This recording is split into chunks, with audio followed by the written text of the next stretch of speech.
Fast just got faster in Miami.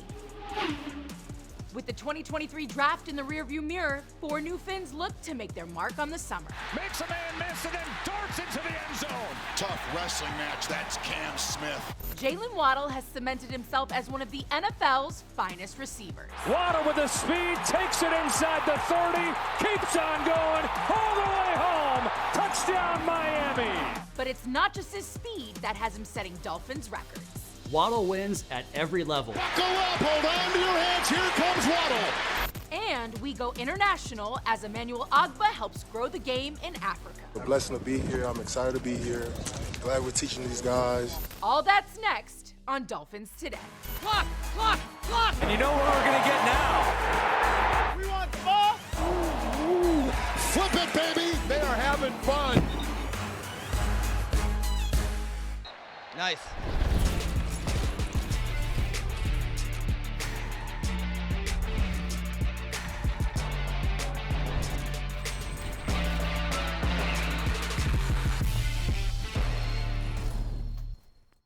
So, the 2023 NFL Draft has come and gone and certainly did not lack any excitement in the first round. And despite not having a pick on day one for the second year in a row, the Dolphins still made their mark. Cornerback Cam Smith out of South Carolina was selected 51st overall, and his quickness and versatility should match up well with defensive coordinator Vic Fangio. Miami made another splash by picking Texas A&M running back Devon Achane at 84th overall.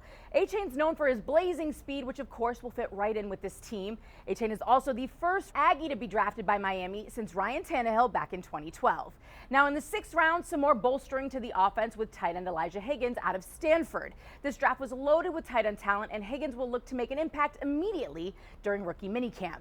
And of course, last but definitely not least, the Dolphins selected tackle Ryan Hayes out of Michigan in the 7th round. You can never have enough protection on the offensive line, and with Hayes standing at 6'6" and 298 pounds, the former Wolverine can certainly help tighten up the trenches.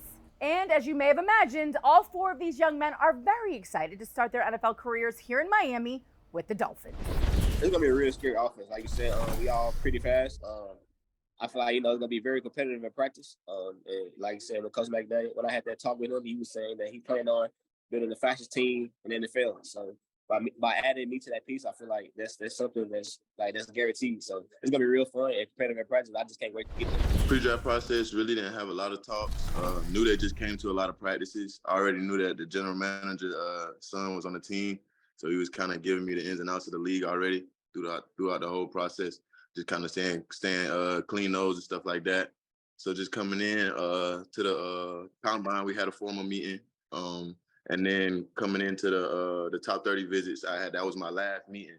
The last meeting I took, and it got kind of scheduled kind of late, so I felt like it was giving something on that accord right there. Yeah, I mean, coming from Stanford, I think they utilized me well in the slot, running up and down the seam. And then the conversation I had with the Dolphins and the coaching staff was just along the lines of making that transition to play tight end and the development process that comes along with that. So I'm excited about it for sure. I'm ready to get to work. I'm a smart player. I know where I'm going at all times. So that allows me to know my angles. So I think I play fast. It allows me to play extremely fast and use my athleticism to an advantage. And every play I'm out there, I'm going to finish as hard as I can to the whistle. So you're going to get a hardworking guy that flies around the field. And now for more in the Dolphins 2023 draft, we bring in old, reliable, stress on the old, just kidding, the host of the Drive Time podcast, Travis Wingfield, a.k.a. T-Dub. Listen, Trav, I didn't write in the old, the writing staff did, okay, so blame them. Now, it was an interesting draft all the way around, obviously, Finns flying under the radar for the 2nd year in a row, but how do you think the team did now that it is all said and done? Is it the gray hair coming in that much already that it looks that old? It was draft time, you know what I'm saying? Yeah, it is a stressful couple of weeks getting ready for the draft, but I mean, the Dolphins took the least amount of draft capital in the entire NFL and really maximize it to the peak, I think. I mean, you look at what they look for players down here, they got elite athletes. It's funny to me that Devon Achane's speed gets all the accolades, and rightfully so. He had the 3rd fastest time at the entire combine this year. But between Cam Smith, Elijah Higgins, and Ryan Hayes, all 3 of those guys were in the 90th percentile or better in terms of their overall athletic testing. So they love speed down here. Mike McDaniel mentioned it at his press conference on Saturday night.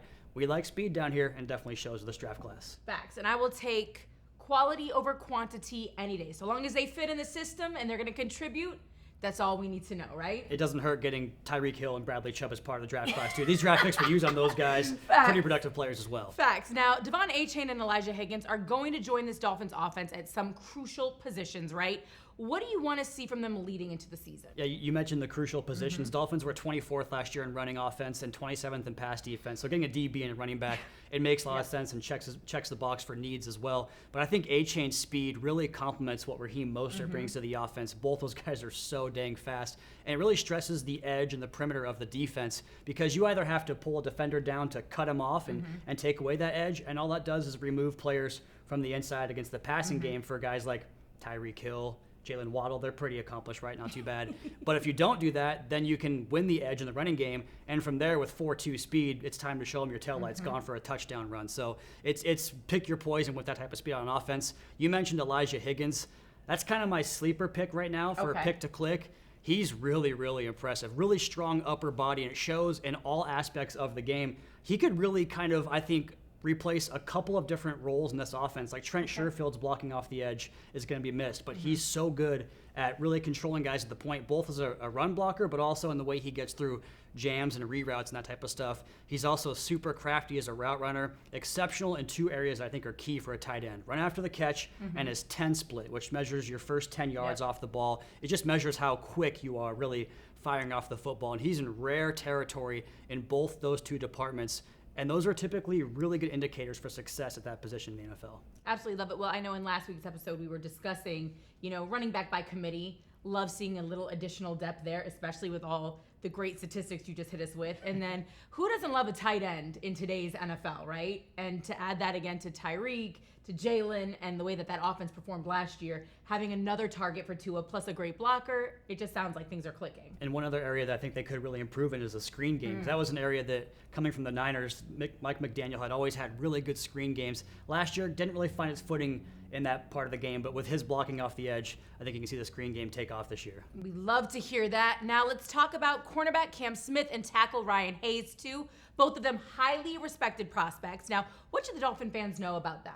Yeah, it's really interesting they went to the cornerback position because they really are really deep in that spot. And it makes a lot of sense, not just for this year because of what we saw last year with the attrition, playing 6, 7, 8 different cornerbacks at times because of the injuries, but also preparing for the future because you have Xavier Howard and Jalen Ramsey, both really good players, but 29, 28 years respectively in age. And this division with Josh Allen and Aaron Rodgers, in this conference with Joe Burrow and Patrick Mahomes, you need all the guys you can to cover all those receivers those teams have and defend these great quarterbacks. Plus, eyes on the quarterback and ball production was a theme of this offseason. As you see this defense maybe transition more to more zone coverage, both Smith and Ramsey excel in that area. Not to mention, the age you talk about there, getting younger at that spot is so key with he and Kader Kohu coming up now through the ranks. With Ryan Hayes, exceptional run blocking resume, part of 2 Jim Moore award-winning offensive lines the last 2 seasons. That's the award for the best O-line in the country there at Michigan.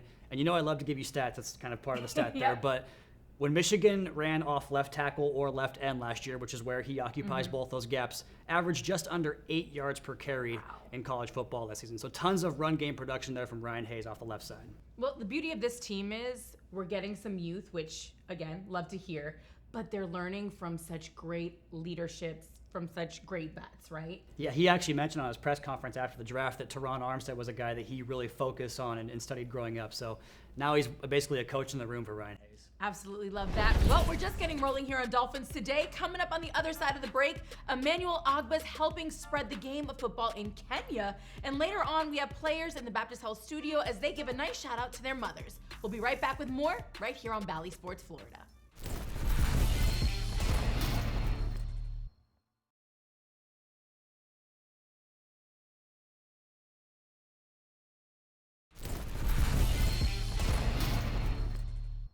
One of our faves, veteran defensive end Emmanuel Ogba, is ready for a big 2023 after last season was cut short due to injury. And he's also taking the time to help grow the game of football around the globe.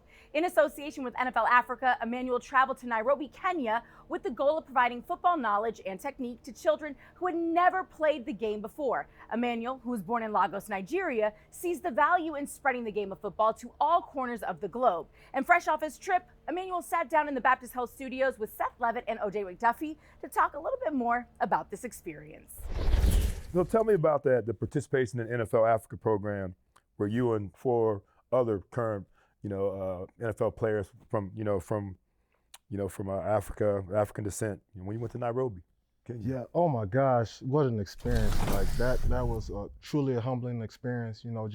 Just watching the kids out there, just happy. They don't have much, but they're still grateful. You see them dancing from drill to drill. We had Afro beats playing. They were just excited just to be out there, and you get to talk to them. You get to coach them. It's how quickly they pick up on stuff. So you realize, like, give them like a month, like 2 months. We had to teach them how to play football in 2 days, really. And but it was a crazy experience. It was good going back home to my home continent, even though it wasn't like my home country. Right. But it was awesome. It was an amazing feeling. Like the culture is still similar, so I could kind of see my people in them. So. Yeah, man, but I mean, when you're looking at it, think about it as an adult. I mean, it's the first time seeing it through adult eyes as well, man. You were a kid when you left there. I know. It was like I said, it was a truly amazing experience. I got a chance to eat the food too back there, and it was awesome. I called my mom, like, hey, Mom, you can't believe what I'm eating. They make it over there, and she was shocked they make that over there, even though it's the East. I got a chance to eat the food too. Back there, and it was awesome. I called my mom, like, hey, Mom, you can't believe what I'm eating. They make it over there, and she was shocked they make that over there, even though it's the East. So tell me about, you talk about some of the kids or people that participate. I think the ages were 16 to 21, I think, something like that. So, I mean, you see any future Finns over there, man? Oh, 1,000%. Yeah? Like, I saw a guy, he's like 17 or 18 years old, built, bigger than me, can move well. Bigger than you? Bigger than me. Moves well. And I didn't even, like, that was the first time he's ever played football. Because so they got them from, like, basketball. They played a little bit of basketball, so they know how to, like, move a little bit, but they've never done football drills, so they had to coach it from ground up, how to get into a stance, how to pass rush, how to rush the quarterbacks. And they were doing stuff I've never seen before, so I'm like, okay, I see y'all. And they kind of like, you teach them stuff, but they incorporate their own, moves with it too as well, so, yeah. And they were receptive to all the teaching. Fast learners, quick learners. I was actually shocked. I thought it was going to take us a while to teach. First time you saw them, first time, I was like, oh my, you can't get in the stance. I was like, oh, we got a long way to go. But now they picked it up quick, and they were just eager to learn. Kudos again to Emmanuel for making his offseason the best it can be and for racking up those air miles. Not mad at you. Now, more to come here on Dolphins Today. Travis is putting on his thinking cap as he dives into Jalen Waddle's insane talent. We'll be right back with more here on Bally Sports Florida. Over the middle, got his man, and look at him go! Jalen Waddle for the touchdown!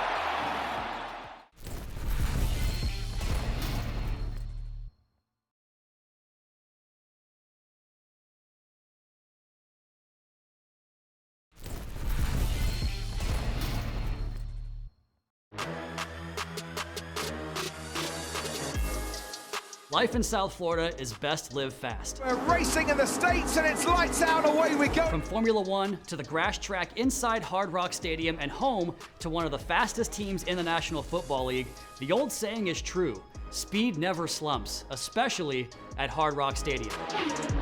For the Dolphins, the speed infusion began with the 6th selection of the 2021 NFL Draft and wide receiver Jalen Waddle. Deep ball, man there, got him on the fly. Waddle, there's nobody gonna catch him.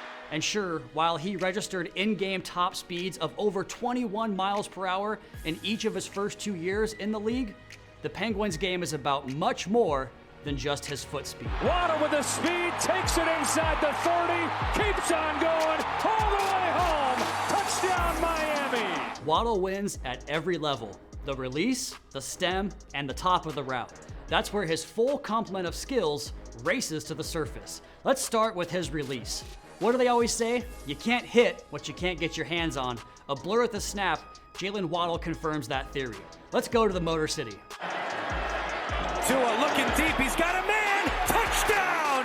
Number 2 for Waddle! This release has it all. The stutter step doesn't just delay the reaction of the cornerback, it quickly erases the distance between the two, allowing Waddle to access his DRS before the defender can prevent his pass. The acceleration of the initial step gets Waddle even with the corner right away, and that was all Tua Tagovailoa needed to see to let it fly. This play is a message to opposing corners. Play press at your own peril. And if you don't, you better win at this next phase of the route, the stem. This is where Waddle shows you all the moves he has in his bag.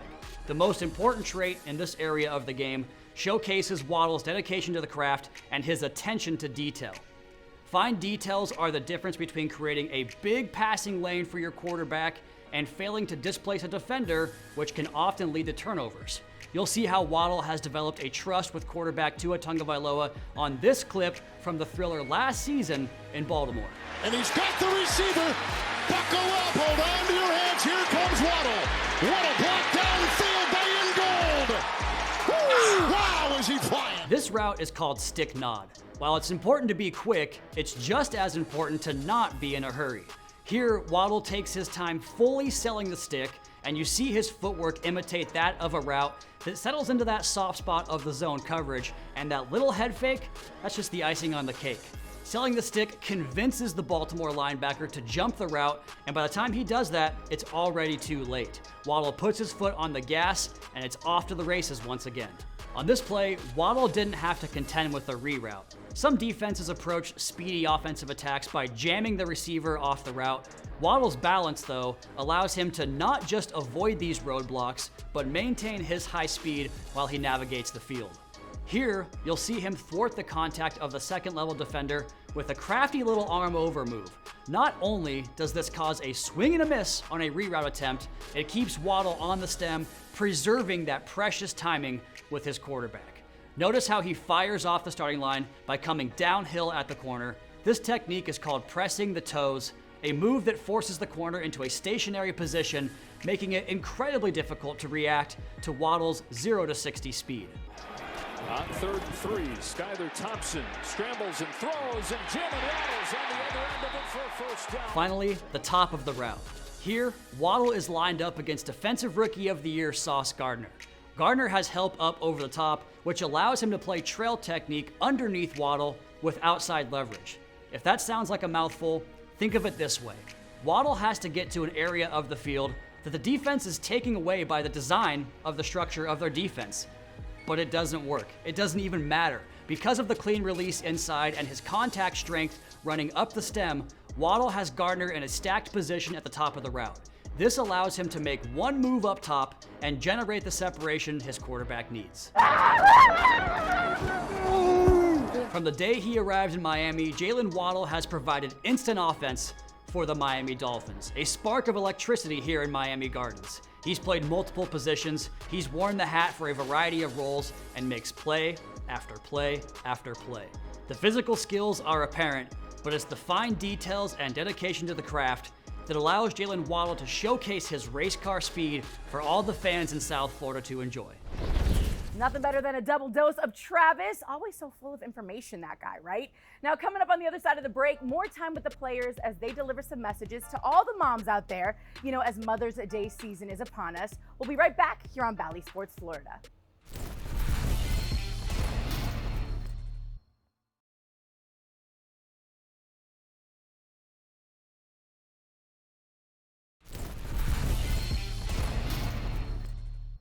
We're back with more Dolphins Today here on Bally Sports Florida. Now, before we let you go, it's time to shout out all the women who make these NFL careers possible. I'm talking about the moms. Now, honestly, some of these NFL players are really shy on camera. I know, surprise, surprise. But when we asked the guys to sit down in the Baptist Health Studios and talk about their moms and what makes these ladies special, it definitely wasn't hard to get them to open up. Hey, Mom, I just wanted to say that you're my favorite person, on earth. I think you're the strongest person I've ever met, strongest person in my life. Happy Mother's Day to my mom, my grandma. Thank you for being there for me. Thank you for being so loving, for just being in my life, being supportive, being my motivation, and I hope I keep you smiling. Hey Mom, I just want to wish you a happy Mother's Day. I'm very appreciative to have you as a mom and to always be there throughout this journey, and you've helped me get to this point in my life, and I just want to say thank you and wish you all the best. I just wanted to say thank you so much for being my entire life. You've helped me become the man I am today, the way that you've raised me and all my brothers to the men that we all are today. My mom helped me achieve my NFL dreams by, I think, just being there for me, from the very beginning. The strongest person that I know in my life, my favorite person, on earth. She was my #1 supporter, somebody that I could always go to, good or bad, and has kind of, became my best friend and somebody that I can go to whenever I just need to talk to somebody. Having my mom, my grandma's support, it was like the biggest thing for me. Just making them proud from high school to college to the NFL. My mom is selfless, and she's very caring. She cares about each and every one of her children, and she's going to do her best to provide for each and every one of them, and to show the love and support that each one of us deserve. I wanted to give a special shout out to all the moms out there, all the superhuman women that go above and beyond for their kids and for their loved ones. Wanted to give a shout out to all the moms, football moms, anything moms. I don't think you guys always understand how much you mean to us, and from my perspective, it's the most important job in the world. For all the moms out there, keep doing you, keep being a loving parent, and thank you for being there for your kids. You guys are the backbone to, every family across the nation, and I'm very appreciative to all that you guys do. You guys hold down, the fort and are truly the best. So I thank you and wish you guys a happy Mother's Day. I gotta tell you, fellas, nothing wrong with being a mama's boy. Now, we also have some community work to look at on the way out. Head coach Mike McDaniel recently donated sports equipment and backpacks in partnership with Nike to Norwood Elementary right here in Miami Gardens, actually right in the shadow of Hard Rock Stadium. Coach also took the time to deliver these supplies in person and play some catch with the kids, which we love. Next, Zach Sealer and his Safe Haven Foundation hosted their inaugural gala at the Seminole Hard Rock Hotel and Casino in Hollywood. This foundation aims to impact young people through a shared passion for outdoors by focusing on the Seminole and Miccosukee tribes. Well, that's all we have for you on this edition of Dolphins Today here on Bally Sports Florida, presented by Baptist Health. As always, we appreciate you tuning in, and we cannot wait to take you through this busy offseason here in Miami. Have a great day. We'll see you next time.